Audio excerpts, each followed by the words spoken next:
ഇതൊരു seating come ഒരു sofa കൂടെയാണ്, സോഫ കം ബെഡ് കൂടെയാണ്. ഇവിടെ നമ്മൾ നോക്കിക്കഴിഞ്ഞാൽ ഈ രീതിയിൽ നമുക്കൊരു അപ്പോൾ നമ്മുടെ ചേളാരി വീടിൻ്റെ അകത്തേക്ക് കയറി കഴിഞ്ഞാൽ നമുക്ക് ഇത്തരത്തിലുള്ള ഒരു അടിപൊളി ഫോയർ കിട്ടുന്നുണ്ട്. ഈ ഫോയറിൽ നോക്കിക്കഴിഞ്ഞാൽ നമ്മുടെ നേരെ ആ കോട്ടയാട്ടിലേക്ക് ഓവർലുക്ക് ചെയ്യുന്ന രീതിയിലാണ് ഒരു ഫോയർ വന്നിട്ടുള്ളത്. നമുക്കൊരു സ്പേഷ്യസ് ഫീൽ കിട്ടുക എന്നുള്ള ഉദ്ദേശത്തിലാണ് ആ കാര്യങ്ങൾ ചെയ്തത്. ഇനി നിങ്ങൾ അകത്തേക്ക് വന്നു കഴിഞ്ഞാൽ നമുക്ക് ലീനിയർ ആയിട്ടൊരു പാസേജ് ആണ്.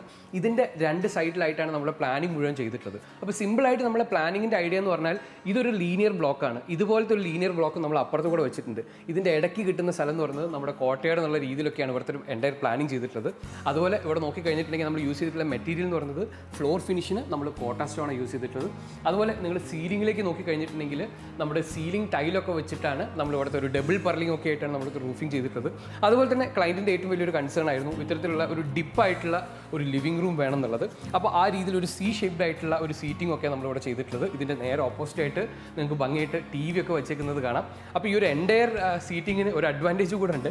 ഇതൊരു സീറ്റിംഗ് കം ഒരു സോഫ കൂടെയാണ്, സോഫ കം ബെഡ് കൂടെയാണ്. ഇവിടെ നമ്മൾ നോക്കിക്കഴിഞ്ഞാൽ ഈ രീതിയിൽ നമുക്കൊരു കൺവേർട്ടബിൾ ആയിട്ടുള്ള ഒരു ബെഡ് കൂടെ നമുക്ക് ഇവിടെ കിട്ടും. അപ്പോൾ എൻ്റയർ നമ്മുടെ 3 ബെഡ്റൂമിൻ്റെ കൂടെ ഒരു അഡീഷണൽ ആയിട്ട് ഒരു കിങ് സൈസ് അല്ലെങ്കിൽ ഒരു ലാർജ് ബെഡും കൂടെ കിട്ടുന്ന രീതിയിലാണ് നമ്മൾ ഇവിടുത്തെ കാര്യങ്ങളൊക്കെ ചെയ്തത്.